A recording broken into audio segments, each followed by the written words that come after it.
l'anime se déroule dans un monde où se trouvent des détectives armés appelés Butey, dont le travail consiste à attraper les criminels et à réduire la criminalité qui sévit actuellement dans le monde entier. Ainsi, chaque Butey est formé dans un domaine spécifique dans une installation semblable à une école, où il apprendra et perfectionnera ses compétences. Il existe de nombreuses écoles d'élite spécifiquement pour Butey, et Tokyo ne fait pas exception. Ils ont une académie appelée Tokyo Butey High, où des agents talentueux se réunissent pour apprendre à être un bon Butey. Le personnage principal de cet anime est un étudiant à Tokyo Butey High. Son nom est Kenji Toyama et il est un étudiant classé E, qui est le niveau de combat le plus bas. Mais derrière cela, il a une capacité spéciale appelée Hysteria Mode, qui sera activée chaque fois qu'il expérimentera certaines choses, comme embrasser une fille ou toucher la poitrine d'une femme. En d'autres termes, son mode hystérie ne s'activera que s'il est sexuellement excité. Cette condition est embarrassante, et Kenji en est bien conscient. Mais il ne peut rien faire parce que ce mode est un trait génétique que tous les hommes de sa famille possèdent. Mais au moins ses capacités spéciales lui donnent un avantage au combat. Si Kenji est en mode hystérie, ses capacités physiques et cognitives augmenteront considérablement et il pourra faire des choses que les humains ordinaires ne peuvent pas faire. De plus, il essaiera désespérément de protéger les femmes s'il est dans ce mode, quels que soient les risques. Mais bien qu'il soit doté de telles capacités, Kenji a toujours voulu cesser d'être un Butey et quitter l'académie pour mener une vie normale et paisible. Cependant, il semble qu'il lui sera difficile de réaliser son rêve car il est ciblé par quelqu'un connu sous le nom de Butey Killer. En fait, il était déjà impliqué dans un incident d'agression alors que l'anime venait de commencer. Au début, Kenji est montré à vélo vers l'école lorsqu'un Segway télécommandé armé de mitrailleuses le poursuit soudainement. Le Segway l'a informé que son vélo avait été planté d'une bombe, qui exploserait s'il ralentissait. Alors Kenji a été obligé de pédaler parce que le Segway menaçait de lui tirer dessus s'il osait sauter du vélo. Heureusement, à ce moment critique, une fille nommée Aria H. Kanzaki apparaît pour sauver Kenji. Armée de 2 pistolets semi-automatiques et de 2 épées Kodachi, Aria a sauté d'une grande hauteur avant de détruire le Segway. Bien que ses actions dangereuses obligent Kenji à la rattraper, sinon, elle atterrira durement sur le sol. Alors il a enlevé ses mains du guidon pour la rattraper. Et peut-être à cause de la forte rafale de vent et de l'explosion, ils ont atterri dans le hangar de stockage du gymnase, positionnés les uns sur les autres. En conséquence, Aria s'est mise en colère et a accusé Kenji de vouloir lui faire quelque chose de pervers. Cependant, leur dispute est interrompue alors que d'autres Segway apparaissent et ouvrent le feu sur eux. Heureusement pour eux, le panneau du gymnase où ils sont tombés était équipé d'une armure par balles, ce qui les rendait en sécurité à l'intérieur. Mais ici, Aria ne s'est pas contentée de rester les bras croisés, laissant les Segway leur tirer dessus. Elle leur a riposté avec ses 2 pistolets, les faisant temporairement battre en retraite. Même ainsi, Aria et Kenji savaient que les Segway seraient de retour. Ainsi Kenji, dont le mode hystérie s'était activé après que son visage ait été pressé contre la poitrine d'Aria, lui a demandé de s'asseoir et de se reposer pendant qu'il détruisait les Segway. Après cela, Aria a demandé à Kenji de reconsidérer son intention de combattre seul les Segway, car ce serait trop dangereux pour lui. Mais Kenji lui a demandé de ne pas trop s'inquiéter pour lui. Il a promis qu'il serait capable de la protéger et de vaincre leurs ennemis. Effectivement, avec son mode hystérie, Kenji a réussi à détruire les Segway facilement, aussi facilement que de sortir quelque chose de sa poche. Il s'avère que ses tirs sont vraiment très précis. Pas une seule fois il n'a raté sa cible. Mais même si les Segway étaient pris en charge, Kenji devait encore affronter Aria. Elle était toujours en colère contre le harcèlement sexuel qu'il lui avait fait subir plus tôt, même s'il ne l'avait jamais fait. Elle était tellement en colère qu'elle a même essayé de l'attaquer. Heureusement, Kenji peut facilement repousser les attaques grâce à son mode hystérie. Ensuite, sans prêter attention au grognement d'Aria, il la quitta et continua à l'école. Mais quelle fut la surprise de Kenji lorsqu'il arriva dans sa classe. Il a découvert qu'Aria avait été transférée dans son école et elle a été placée dans la même classe que lui. Pour ne rien arranger, elle insiste pour s'asseoir à côté de lui. Non seulement cela, mais quand Kenji retourne à son appartement après l'école, se demandant toujours pourquoi le Butey Killer était après lui, Aria entre soudainement dans l'appartement sans y être invitée avec ses valises. Et tout en le pointant du doigt, elle déclara que désormais, il était son esclave. À cause de cela, il ne pouvait pas refuser ses ordres, et il ne pouvait pas refuser son arrivée à son appartement. Intrigué par ses intentions, Kenji a demandé pourquoi Aria voulait faire de lui son esclave.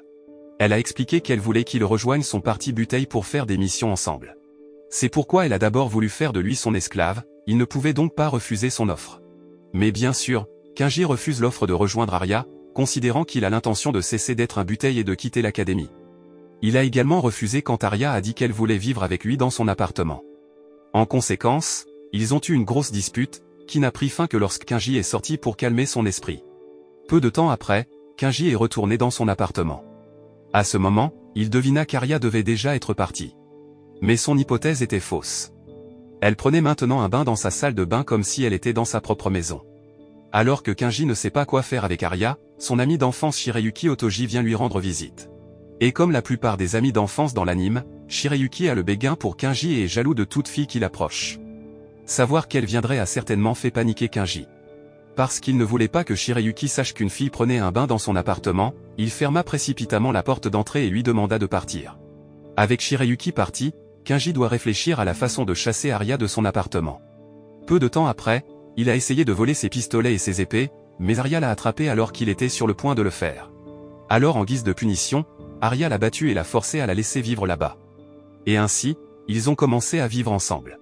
Le lendemain, après les cours, Kenji a entrepris une quête pour retrouver un chat disparu. Il prévoyait de faire le travail lui-même sans inviter Arya, qui s'entraînait actuellement avec les étudiants de son département. Arya est dans le département Asso, le département le plus dangereux de Tokyo Buteiai, tandis que Kenji est membre du département Inquest. Leur niveau était également très différent, Arya était classée S, le rang le plus élevé. Kenji classé E, le plus bas. Elle est aussi une Cadra, un titre qui lui permet d'utiliser 2 armes, des fusils et des épées. Donc, avec toutes les différences entre eux, Arya pourrait préférer suivre une formation plutôt que de chercher un chat perdu. Mais encore une fois, c'est faux car Arya attendait déjà Kenji à la porte de l'école, prête à le suivre dans la quête qu'il choisirait. Cependant, trouver un chat n'est pas aussi facile qu'il y paraît. Pendant les heures suivantes, ils ont fait le tour de la ville et visité des ruelles où les chats traînent normalement. Mais ils ne pouvaient pas le trouver, même après qu'une demi-journée se soit écoulée. Épuisé et affamé, Arya invite Kenji à se reposer dans un parc où ils peuvent déjeuner.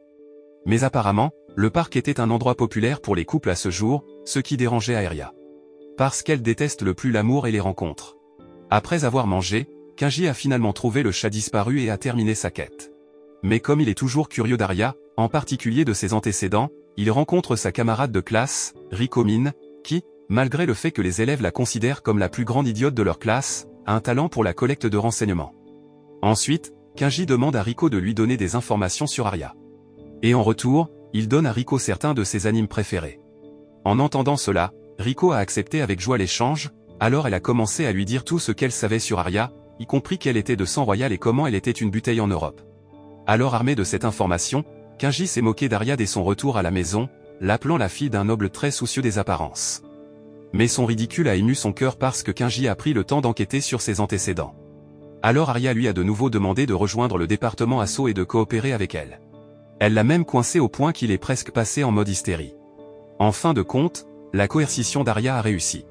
Kenji accepte à contre-ségur son offre, bien qu'il ne soit disposé à travailler que sur un cas d'agression. Après cela, il reprendra sa vie normale. Il s'est avéré que Kenji lui-même avait en fait été dans le département des voies de fait dans le passé. Mais son désir de vivre une vie détendue et paisible le pousse à changer de département. Et maintenant, grâce à Arya, il a été contraint de rejoindre le département Asso. Son retour a inévitablement surpris ses camarades de classe, qui ne s'attendaient pas à ce qu'il rejoigne Asso. Après l'école, Arya et Kenji sont rentrés ensemble à la maison et ils ont eu une conversation en cours de route. Soudain, elle a fait l'éloge de Kenji, qui était populaire parmi les étudiants, différent d'elle, qui était souvent évité. Arya réalisa que c'était parce que son classement était trop élevé que les autres étudiants devenaient nerveux autour d'elle. Mais sa solitude se reflète dans son nom, Arya, qui signifie voix solo à l'opéra. Il n'est donc pas étonnant qu'elle ait travaillé et vécu seule plus souvent cette fois-ci. En entendant son histoire, Kenji a pensé qu'Arya voulait maintenant essayer ce que c'était que de travailler avec un partenaire, alors elle l'a forcé à travailler avec elle. Mais Arya ne lui répondit qu'en riant, comme s'il venait de dire quelque chose de drôle. Cela a rendu Kenji encore plus ennuyé contre elle, alors il lui a dit de rentrer d'abord à la maison parce qu'il allait s'arrêter au centre d'arcade. Cependant, Arya a refusé de rentrer chez elle sans lui. Elle voulait aussi venir à l'arcade. En arrivant à l'arcade, Arya devient obsédée par les poupées sur la grue à griffes, mais elle échoue toujours en essayant de les atteindre. La vue a rendu Kenji désolé de la voir, alors il a décidé de l'aider. Finalement, il a eu 2 poupées, ce qui a fait sourire Arya tout le long du chemin du retour. Puis elle lui a donné une des poupées en guise de remerciement, et il l'a acceptée en rougissant. Le lendemain, Kenji est parti tôt pour l'école pour prendre le bus. Bien qu'à la fin, il devait encore marcher jusqu'à l'école car le bus était parti quand il est arrivé à l'arrêt de bus. Cependant, alors qu'il marchait tranquillement, Arya a soudainement appelé son téléphone portable et a informé Kenji que le bus qui se rendait à leur école avait été détourné. Et pour aggraver les choses, le pirate de l'air avait posé une bombe sur le bus, qui exploserait si le bus ralentissait. À ce moment-là, le chauffeur du bus et les passagers avaient pris conscience de la bombe. Heureusement, dans le bus se trouvaient 2 Butei, Goki Muto et Ryo Shiranui, qui ont répondu au détournement avec la tête froide. Ils ont demandé au chauffeur de rester calme avant de chercher la bombe avec les autres passagers. Cependant, le pirate de l'air n'était pas content lorsque les passagers ont tenté de trouver la bombe. Cela a été démontré par la façon dont ils ont envoyé un cabriolet armé qui a ouvert le feu sur le bus, empêchant les passagers de continuer à rechercher la bombe. Pendant ce temps, Kenji a rencontré Arya, et ils sont montés dans une voiture pour rattraper le bus. Soudain, Arya a obtenu des informations sur le pirate de l'air, qui aurait utilisé des fréquences d'ondes électromagnétiques pour commettre ses crimes. Et même si elle ne connaissait toujours pas leur identité, Arya pensait que le pirate de l'air était une personne différente de celle qui avait attaqué Kenji l'autre jour. Bientôt, Arya et Kenji sont arrivés sur les lieux et ont immédiatement détruit le cabriolet. Ensuite, ils ont sauté dans le bus toujours en marche pour désamorcer la bombe à l'intérieur et sauver les passagers. Mais à leur grande horreur, de nombreuses personnes, dont le conducteur, ont été blessées, forçant Muto à lui reprendre le volant. Mais même alors, le gaz était presque vide, et si la bombe n'était pas trouvée rapidement, il mourrait. Et donc Arya et Kenji se sont séparés pour trouver la bombe, elle est descendue au fond du bus pendant que Kenji fouillait l'intérieur. Effectivement, Arya a trouvé la bombe sous le bus. Mais elle s'est également rendue compte que le pirate de l'air pourrait les surveiller à distance. Elle demande donc à Kenji de trouver le dispositif de détection transmettant le bus au pirate de l'air pendant qu'elle tente de désamorcer la bombe. Quelque temps plus tard, Kenji a trouvé le capteur sur le toit du bus et l'a détruit. Mais à ce moment-là, un autre cabriolet armé est apparu, et il a essayé de tirer sur Kenji, qui était toujours au-dessus du bus. Heureusement pour lui, Arya a remarqué le véhicule. Elle est donc rapidement montée dans le bus et a protégé Kenji des coups de feu tout en tirant simultanément sur le véhicule. Elle parvient à détruire le véhicule, mais elle est ensuite assommée par les coups de feu. Avec Arya évanouie et la bombe toujours pas désamorcée, Kenji était complètement paniqué. Il ne savait pas quoi faire et le bus allait bientôt tomber en panne d'essence. Mais à ce moment critique, il a entendu le bruit d'un hélicoptère s'approchant du bus. Et quand il a levé les yeux, Kenji a vu une Butei nommée Reki dans l'hélicoptère, pointant son fusil sur la bombe sous le bus. En effet, Reki est un Butei classé S qui est également un tireur d'élite fiable. Son habileté à viser est si grande qu'on dit qu'elle est capable de tirer sur sa cible à une distance de 2 km, et elle ne la manquera pas. On dirait que ce n'est pas qu'une rumeur car maintenant elle peut tirer la bombe sous le bus d'un seul coup. En un clin d'œil, la bombe a rebondi dans la rue et est tombée dans la rivière, où elle a ensuite explosé. Ainsi, Kenji, Arya et les passagers ont survécu à l'incident. Le lendemain, alors que Kenji était sur le point de rendre visite à Arya à l'hôpital, il a rencontré Reki dans le couloir de l'hôpital. Ils ont pris le temps de parler pendant un moment, et de leur conversation, il a été révélé que Reki connaissait déjà Arya. Le fait est qu'Arya a invité Reki à mener à bien la mission de sauver les passagers du bus, et c'est pourquoi Reki était sur les lieux hier. Elle savait qu'Arya et Kenji étaient dans la même équipe maintenant parce qu'Arya le lui avait dit auparavant. Arya a également dit à Reki qu'elle voulait s'associer à Kenji, car elle pensait qu'ils pourraient résoudre n'importe quel cas s'ils travaillaient ensemble. Cependant, Kenji n'avait pas grand-chose à dire sur le compliment. Peu de temps après, Kenji s'est séparé de Reki et est ensuite entré dans la chambre d'Arya, où il lui a remis un rapport d'enquête concernant le détournement de bus d'hier. Même si l'enquête n'a donné aucun résultat. Malgré les nombreuses personnes qu'ils avaient interrogées, ils n'arrivaient toujours pas à identifier le coupable. Mais Arya avait autre chose en tête qui la rendait peu intéressée par la lecture du rapport. Elle était ennuyée et déçue parce que Kenji n'avait pas fait ressortir sa capacité spéciale hier, même si elle voulait revoir son mode hystérie. Elle se demande si Kenji avait un pouvoir spécial, pourquoi ne l'a-t-il pas utilisé à un moment crucial? Sachant cela, elle regrettait sa décision de le sauver hier parce que Kenji ne pouvait pas être à la hauteur de ses attentes. En entendant ces mots francs, la colère remplit le cœur de Kenji. Il a dit à Arya qu'il ne serait plus son partenaire car il avait décidé de ne plus être un Butei. Après avoir dit cela, laissez-la seule dans sa chambre. Plus tard dans la nuit, Kenji fait des cauchemars sur des événements passés qui sont arrivés à son frère, Kinishi. Il s'avère qu'environ 6 mois plus tôt, Kinishi était sur un bateau de croisière qui a fini par brûler au milieu de la mer. Il a sauvé tous les passagers et l'équipage du navire, mais pour une raison quelconque, il a disparu. Et sa disparition a finalement conduit le peuple et les médias à blâmer Kinishi. Ils pensent que Kinishi, qui est un Butei, aurait dû empêcher l'incident avant qu'il ne se produise. Kenji a vu de ses propres yeux comment le public blâmait son frère, et il en est venu à penser que Butei n'avait jamais été apprécié même s'il avait sauvé de nombreuses vies. C'est aussi l'une des raisons pour lesquelles Kenji veut cesser d'être un Butei. Il pense même que son hystéria mode est une malédiction qui l'empêche de mener une vie normale. Le lendemain, alors que Kenji se promenait pour profiter de son dimanche après-midi, il vit Arya sortir d'un salon vêtue de beaux vêtements comme si elle allait à un rendez-vous. Curieux, il l'a suivie pour savoir où elle allait. Mais à sa grande surprise, Kenji découvrit qu'Arya était allée au poste de police. Ici, Arya s'est rendu compte que Kenji la suivait secrètement, alors elle l'a invité à entrer avec elle dans le poste de police. Il s'est avéré qu'Arya était venue au poste de police pour rendre visite à sa mère, qui y était détenue. Sa mère est en fait innocente. Mais elle a été présentée comme la tueuse de Butey et l'auteur de nombreux crimes, ce qui lui a valu d'être condamnée à une peine de prison de plus de 800 ans. Maintenant, elle est en prison, bien que le vrai Butey Killer soit de retour en action. Ainsi, Arya est venue dire à sa mère qu'elle prévoyait de trouver le cerveau qui avait piégé sa mère. Si elle prouve que sa mère n'est pas la Butey Killer, la peine sera réduite à seulement 742 ans. Mais quand même, c'est mieux que 864 ans. Malheureusement, sa mère n'était pas d'accord avec son plan, d'autant plus qu'Arya était déterminée à agir seule. Même si Arya voulait aider, sa mère voulait qu'elle trouve d'abord un partenaire car elle ne pourrait faire ressortir toutes ses capacités que si elle avait un camarade. Malheureusement, Arya n'a pas eu le temps de répondre puisque les heures de visite étaient terminées. Se sentant triste parce qu'elle devait à nouveau se séparer de sa mère, elle est sortie du poste de police et a pleuré sous la pluie battante. Le lendemain, Arya n'est pas venue à l'école, c'était la première fois depuis son transfert à Tokyo Buteyai. Donc, parce que Kenji ne pouvait pas demander directement, il a décidé d'enquêter sur le cas de la mère d'Arya par le biais d'articles en ligne, car il était toujours curieux de savoir si elle était vraiment coupable. Selon Arya elle-même, sa mère a été encadrée par une organisation secrète appelée U. Après avoir lu les articles et se souvenant de la conversation d'Arya avec sa mère hier, Kenji a finalement réalisé le sens de ces mots l'autre jour. À ce moment-là, Arya lui a demandé de devenir son esclave, mais ce qu'elle voulait vraiment dire, c'était un partenaire. Elle veut que Kenji devienne son partenaire dans l'enquête sur le cas de sa mère. Alors que Kenji pensait à Arya, Ryo est venu à la bibliothèque et lui a dit qu'Arya reviendrait à Londres à 19 h.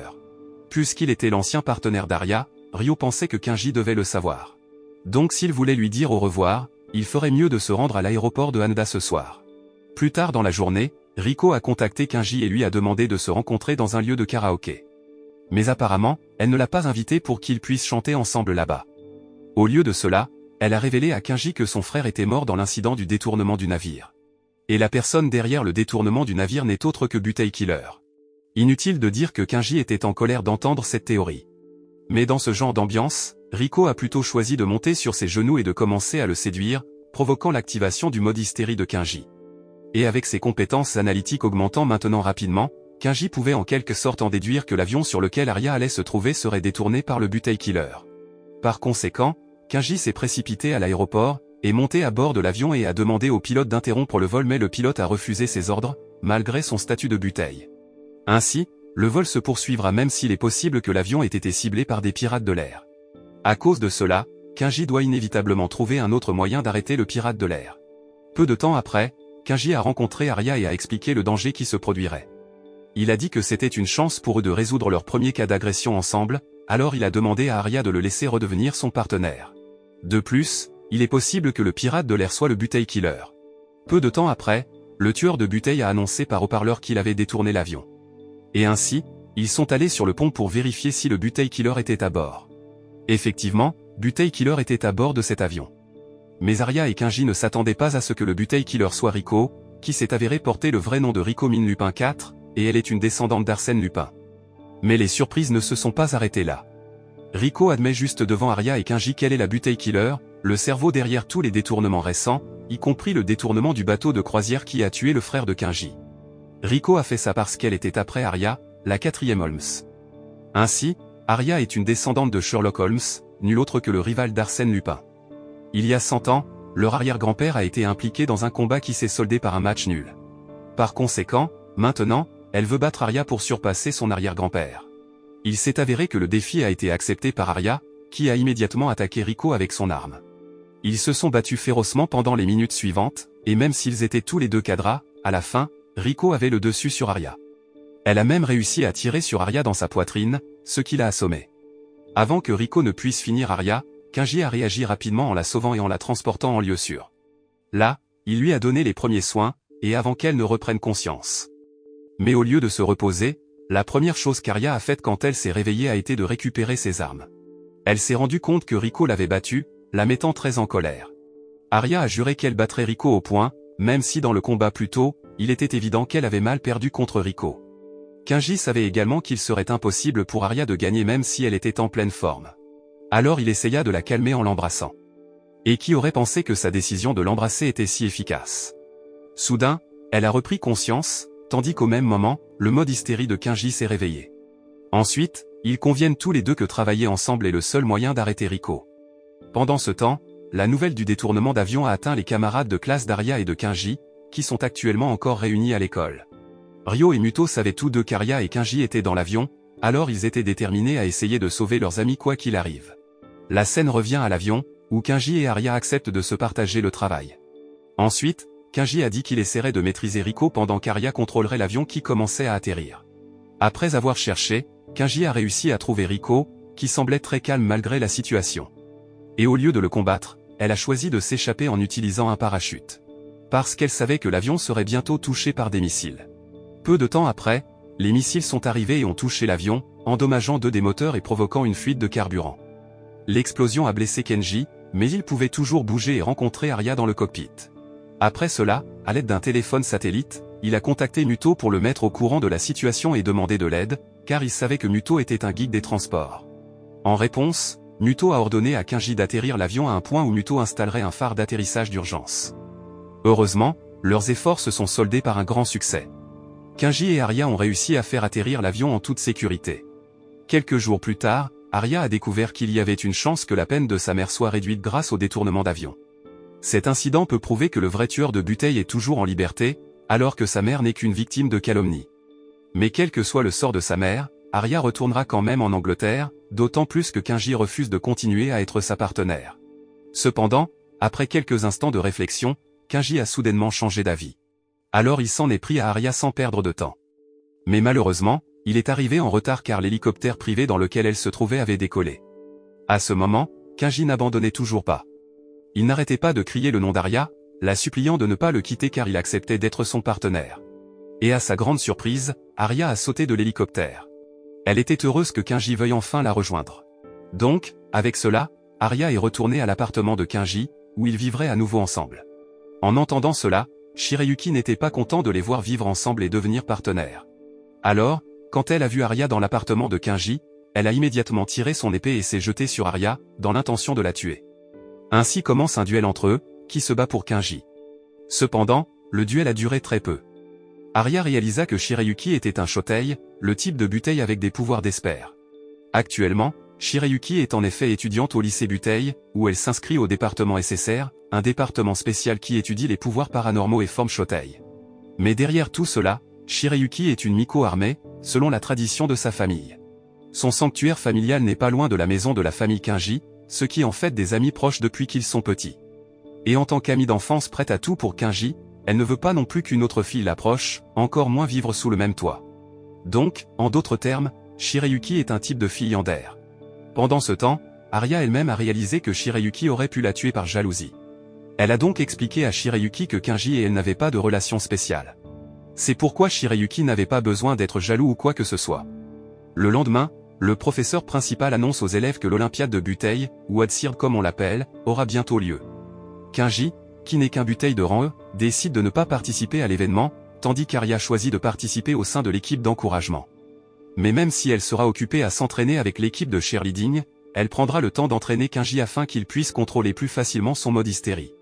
Pendant ce temps, Shirayuki est appelée dans la salle du personnel parce que son professeur apprend qu'elle est ciblée par Durandal, un personnage mystérieux qui kidnappe souvent Shotei. Inquiet pour sa sécurité, le professeur a suggéré que Shirayuki engage un garde du corps pour la protéger de Durandal. De plus, Adsird aura lieu bientôt et de nombreuses personnes extérieures à la communauté scolaire viendront à Butey High, ce qui sera très dangereux pour elle car Durandal pourrait se fondre dans les visiteurs. Incidemment, pendant que Shirayuki et le professeur discutaient, Arya et Kenji écoutaient de derrière la porte. Pendant tout ce temps, Arya croyait que Durandal était celui qui avait piégé sa mère. Alors, quand elle a entendu que Shirayuki était ciblé par Durandal et avait besoin d'un garde du corps, Arya a rapidement proposé d'être son garde du corps. De manière inattendue, Shirayuki a accepté l'offre d'Arya, mais à une condition, Kenji doit également être son garde du corps, et il doit la protéger toute la journée. En conséquence, Kenji doit maintenant vivre avec deux filles dans son appartement. Mais pour être plus précis, deux filles qui se détestent et se battent toujours. À une occasion, alors qu'ils rentraient ensemble de l'école, Shirayuki a dit à Kenji qu'elle n'aimait pas Arya. Mais même si Shirayuki détestait Arya, cela n'obligeait pas nécessairement Kenji à rester loin d'elle. Il n'arrêtait pas de lui parler car ils étaient partenaires, et Arya devait encore l'entraîner pour se préparer contre Durandal. Pendant qu'il s'entraînait, Arya demandait toujours à Ruki, le tireur d'élite, de les remplacer pour protéger Shirayuki. Mais un jour, ils se disputent à nouveau après que Kinji ait exprimé ses doutes sur l'existence de Durandal. Il pensait que Durandal n'était qu'un mythe et continuerait à le penser jusqu'à ce qu'Arya prouve l'existence de Durandal. Cependant, Arya n'a pas été en mesure de fournir de preuves concrètes. Elle pouvait seulement dire que son instinct lui donnait la certitude que Durandal existait, et son instinct lui disait aussi que Durandal était déjà proche d'eux. En fin de compte, ils n'ont pas pu s'entendre et Kinji a déclaré qu'il protégerait Shirayuki seul sans son aide. Et donc, à partir de cette seconde, Arya a cessé d'être la garde du corps de Shirayuki sans le dire à la personne concernée. Kinji a ensuite informé Shirayuki de la démission d'Arya, qui a été causée par leur conflit. Mais il a promis qu'il serait capable de la protéger même s'il était seul. Shirayuki était heureuse d'apprendre que son amie d'enfance était prête à la protéger comme ça. Elle s'est souvenue qu'ils avaient regardé un festival de feux d'artifice quand ils étaient petits. Elle a donc dit à Kinji qu'elle voulait voir le festival des feux d'artifice, ce qu'il a accepté. Il a suggéré qu'ils regardent ensemble le feu d'artifice sur la plage. La nuit, Kinji a acheté des feux d'artifice et les a allumés avec Shirayuki. Mais quand il part un instant pour lui acheter un verre, Shirayuki reçoit un SMS de quelqu'un, et son expression faciale change instantanément au fur et à mesure qu'elle le lit. Cependant, elle n'a rien dit sur le message à Kinji, même si le message semblait très important. Le lendemain à l'école, Kinji est de plus en plus convaincu que Durandal n'existe pas.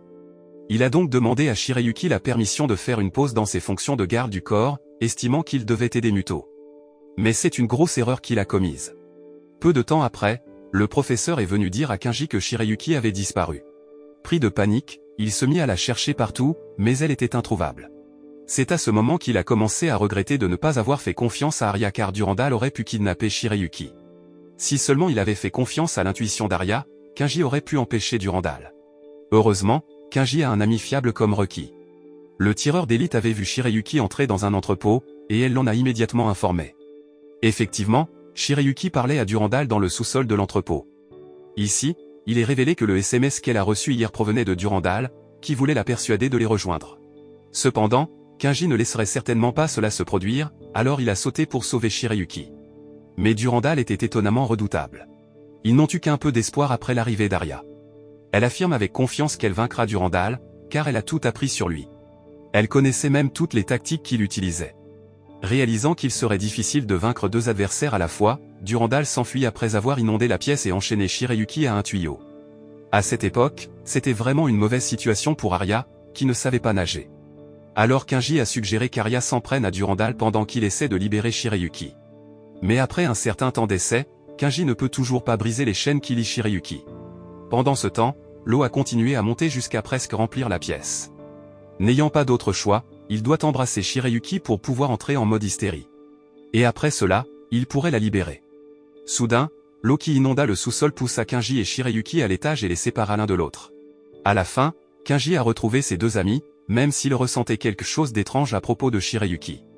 Il soupçonnait que c'était Durandal qui se faisait passer pour elle. Effectivement, ce n'était pas le vrai Shirayuki, mais Durandal déguisé. Malheureusement, avant que Kinji et Arya ne puissent réagir, Durandal a gelé sa main avec son pouvoir de glace. Et ici, il est également révélé que le vrai nom de Durandal est Jeanne d'Arc, une descendante de Jeanne d'Arc, le chef militaire français. Cependant, Arya savait que Jeanne d'Arc n'avait pas d'enfant lorsqu'elle a été exécutée au XVe siècle. Il était donc impossible que Jeanne ou Durandal soient des descendants de Jeanne d'Arc. Mais Jeanne a insisté sur le fait qu'elle était la 13e descendante de Jeanne d'Arc. Selon elle, la femme exécutée par le bûcher au XVe siècle n'était pas Jeanne d'Arc, mais son corps double. Quoi qu'il en soit, maintenant que Jeanne a révélé son secret hallucinant, elle invite Arya à rejoindre son organisation secrète, IU. De cette façon, Arya pourrait se venger de Riko. Mais leurs négociations sont interrompues par l'arrivée de la vraie Shirayuki, qui jette sa chaîne sur l'épée de Jeanne pour sauver Arya. À cause de cela, Jeanne a été forcée de se retirer temporairement en raison de l'attaque, donnant ainsi à Shirayuki une chance de guérir les mains gelées d'Arya. Peu de temps après, Jeanne a révélé sa véritable apparence, qui ressemblait à celle d'une femme chevalier puisqu'elle est une descendante de Jeanne d'Arc. Puis Shirayuki a révélé que son nom n'était qu'un pseudonyme pour cacher son vrai nom, Himiko, comme dans la reine Himiko du Japon ancien. Et c'est pourquoi elle peut utiliser les pouvoirs d'Esper parce qu'elle est une descendante de la reine Himiko. Puis, après que chacun ait révélé son identité respective, Shirayuki et Jeanne ont commencé à se battre en duel. Dans ce combat, Shirayuki a utilisé le mouvement secret de sa famille. Peu de temps après, elle remporte la bataille avec Jeanne, grâce à l'aide de Kinji et Arya. À ce moment, leur attaque combinée brise la lame de Jeanne, leur permettant de la capturer et de la traduire en justice. Avec Jeanne capturée, la paix revient dans la vie de Kinji car Arya et Shirayuki se sont finalement entendus et ont même joué ensemble en tant que Pom-Pom Girls lors de l'événement Adsird. Quelques jours plus tard, Riko est revenue à l'action déguisée en Arya. Avec ce déguisement, elle a emmené Kinji dans la chambre d'Arya et a essayé de le séduire, dans l'espoir de réveiller son mode hystérie. Mais Kinji réalisa que la femme à qui il faisait face n'était pas Arya, considérant qu'elle n'avait pas les compétences pour séduire les hommes. Réalisant que son déguisement a été découvert, Riko montre à Kinji son vrai visage, même si elle essaie toujours de le séduire. Elle a même révélé qu'elle avait une relation avec son frère. Alors maintenant, elle veut que Kinji remplace son frère, ou en d'autres termes, elle veut qu'il soit son petit ami. Mais avant que Kinji ne puisse répondre, Arya l'interrompit en brisant la fenêtre de la chambre, forçant Riko à fuir. Puis elle a chassé Riko sur le toit, où ils étaient sur le point de reprendre leur combat. Pendant ce temps, Kinji, marre de leur querelle, arrête leur combat en disant qu'Arya ne pourra pas battre Riko. Cependant, Arya s'est conformée, mais elle a demandé à Riko de témoigner pour sa mère afin que sa peine soit réduite. De façon inattendue, Riko a accepté la demande d'Arya et a promis qu'elle témoignerait devant le tribunal. Mais elle a une condition, Arya et Kinji doivent d'abord l'aider. Elle a été expulsée de l'organisation secrète d'IU pour ne pas avoir vaincu Arya. Malheureusement, ce n'était pas la seule punition car quelqu'un de l'organisation, Vlad the Bad, a également volé les souvenirs de Riko. Et maintenant, elle veut qu'il l'aide à reprendre cette chose des mains de Vlad. N'ayant pas le choix, Arya accepte d'aider Riko, même si Kinji n'est toujours pas sûr parce que Riko est un voleur, et il doute que leur décision de l'aider soit justifiée. Le lendemain, Riko retourne à Buteyai, bien qu'elle passe la plupart de son temps à l'école à séduire Kinji. À une occasion, elle a même flirté avec lui lorsque leur professeur, Toru Sayonaki, a parlé devant la classe. Sans aucun doute, son comportement a fini par rendre Shirayuki jalouse. Peu de temps après, Shirayuki a tenté d'attaquer Riko en rentrant chez lui avec Kinji. Malheureusement, elle n'a pas pu esquiver l'attaque de Shirayuki. Sentant qu'il serait inutile qu'elle se batte contre Shirayuki, elle cessa temporairement de séduire Kinji et le laissa avec Shirayuki.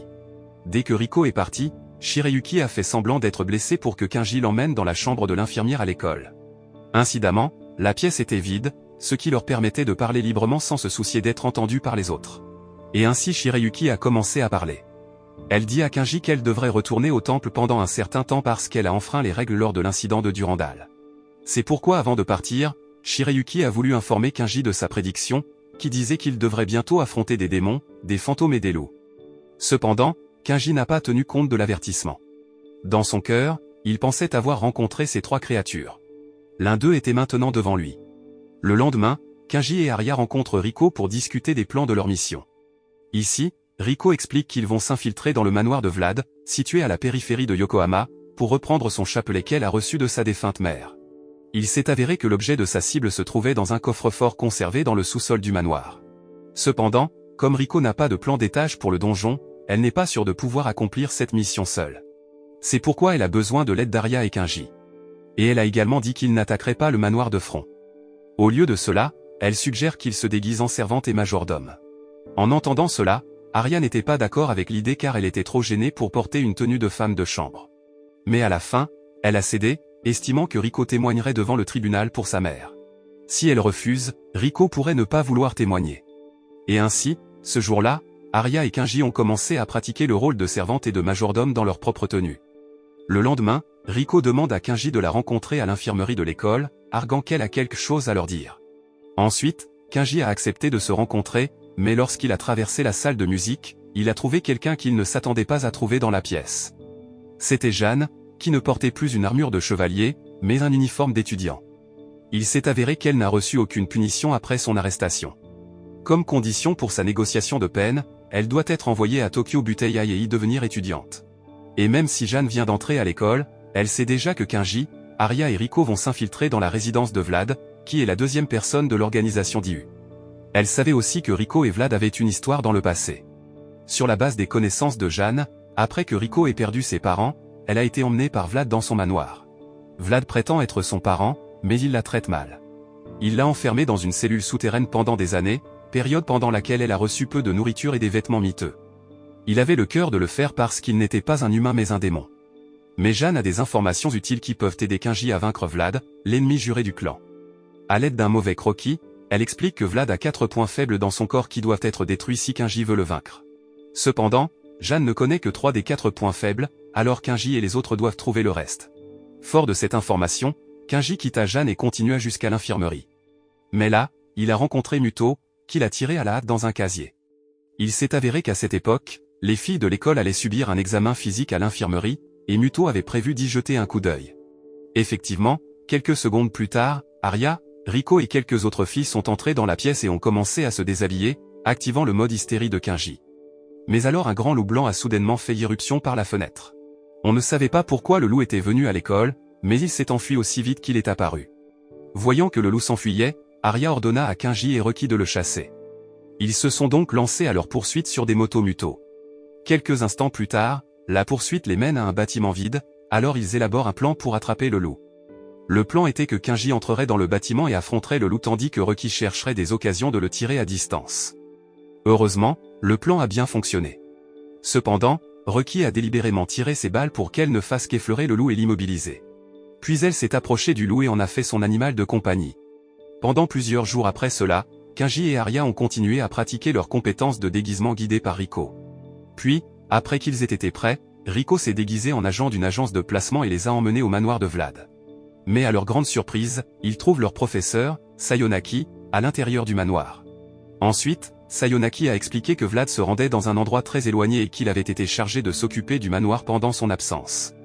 Ainsi, pendant les semaines suivantes, Kinji et Arya ont rempli leur rôle de majordome et de femme de chambre assidue tout en recherchant l'emplacement exact du chapelet. Heureusement, il ne fonctionne pas toujours tout le temps. Kinji joue parfois au billard accompagné d'Arya. Un soir, alors qu'il jouait au billard, Kinji laissa tomber accidentellement la photo de Vlad que Jeanne lui avait donnée. Peu de temps après, Arya ramassa la photo et la regarda, et c'est là que Kinji lui expliqua finalement les 4 points faibles de Vlad. Parce que Jeanne lui a dit les 3 points faibles, ils ont dû trouver le 4e point faible pour le vaincre. Plus tard dans la nuit, Riko a contacté Arya et Kinji pour discuter de leur progrès. Arya a expliqué qu'elle avait trouvé l'emplacement du chapelet dans le donjon, mais Sayonaki était toujours dans le donjon. En plus de cela, la sécurité autour de cet endroit est extrêmement stricte, où le chemin qui y mène est bloqué par des lasers infrarouges. Si quelqu'un touche le laser, cela déclenchera une alarme de sécurité. En entendant cette explication, une idée surgit dans l'esprit de Riko. Elle a suggéré qu'Arya distrait Sayonaki pendant que Kinji, utilisant un Google spécial, récupérait le chapelet du sous-sol. Mais pour que leur plan fonctionne, Arya devait garder l'attention de Sayonaki assez longtemps, et Kinji devait réussir l'action rapidement. Après qu'ils se soient tous mis d'accord sur le plan, Arya et Kinji l'ont exécuté le lendemain. Peu de temps après, Arya a essayé de parler à Sayonaki et de l'occuper pendant que Kinji s'infiltrait dans les cachots. Heureusement, ils ont réussi à le faire sans difficulté. Mais pour éviter tout soupçon, Kinji remplace le chapelet par un faux après avoir pris le vrai. Avec le succès de leur mission, Kinji et Arya ne restèrent pas longtemps dans le manoir. Le lendemain, ils ont démissionné de leur travail et, heureusement, Sayonaki s'en fichait. Après cela, Arya et Kinji ont rencontré Riko pour lui donner le chapelet. Mais au lieu de les remercier, elle a choisi de les trahir. Il s'avère qu'elle souhaite toujours surpasser son arrière-grand-père, Lupin, et pour ce faire, elle doit vaincre Arya et Kinji, les Sherlock et Watson des temps modernes. Elle était convaincue qu'elle pouvait les battre tous les deux car le métal contenu dans le chapelet était la source de sa force. Et ainsi, sans plus perdre de temps, Riko rassembla toute la force de ses cheveux. Il s'avère que Riko peut manipuler ses cheveux pour saisir des armes et attaquer des ennemis.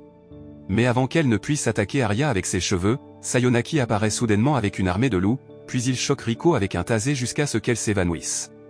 On ne savait pas comment Sayonaki les avait retrouvés, mais cela n'avait pas d'importance. Pour l'instant, il avait des informations importantes à leur donner. Il s'avère qu'il est en fait Vlad, et son nom, Sayonaki, n'est qu'une couverture pour cacher son identité. Pendant ce temps, Sayonaki a mené des expériences de génie génétique et collecté des gènes pour éliminer ses faiblesses. Et Riko, qu'il avait l'habitude d'enfermer dans son manoir, est l'un de ses sujets d'expérimentation. Elle veut les gènes supérieurs de Lupin, mais lorsque Riko prouve qu'elle n'a pas hérité des capacités de son arrière-grand-père, Sayonaki la considère comme un échec. À la fin, il libère Riko de la cellule souterraine pour lui donner une chance de prouver qu'elle peut surpasser Arsène Lupin. Après s'être contenté de donner l'exposition, Sayonaki s'est transformé en Vlad, une bête vampire qui ressemblait à un loup-garou. En réponse, Kinji tire sur les loups à côté de Vlad et les neutralise. De cette façon, au moins lui et Arya pourraient se concentrer pleinement sur la lutte contre Vlad sans avoir à se soucier des loups. Ainsi, avec les loups immobilisés, Arya et Kinji ont commencé à tirer sur Vlad. Entre les fusillades, Arya a déclaré qu'elle ne tuerait pas Vlad. Au lieu de cela, elle le traînera au tribunal afin qu'il puisse témoigner pour sa mère. Puis après avoir dit cela, elle a continué à lui tirer dessus. Mais peu importe combien ils ont tiré sur Vlad, les balles ne pouvaient pas le blesser. Alors, réalisant que les balles étaient inefficaces contre le monstre, Arya a sorti ses 2 épées et les a utilisées pour attaquer les points faibles de Vlad. Malheureusement, l'attaque n'a pas pu le renverser, mais elle a permis à Kinji d'arracher Rico des mains de Vlad et de la mettre en sécurité. Ici, Rico n'est plus hostile envers Kinji. Elle lui a même dit que le 4e point faible de Vlad pourrait être sa poitrine.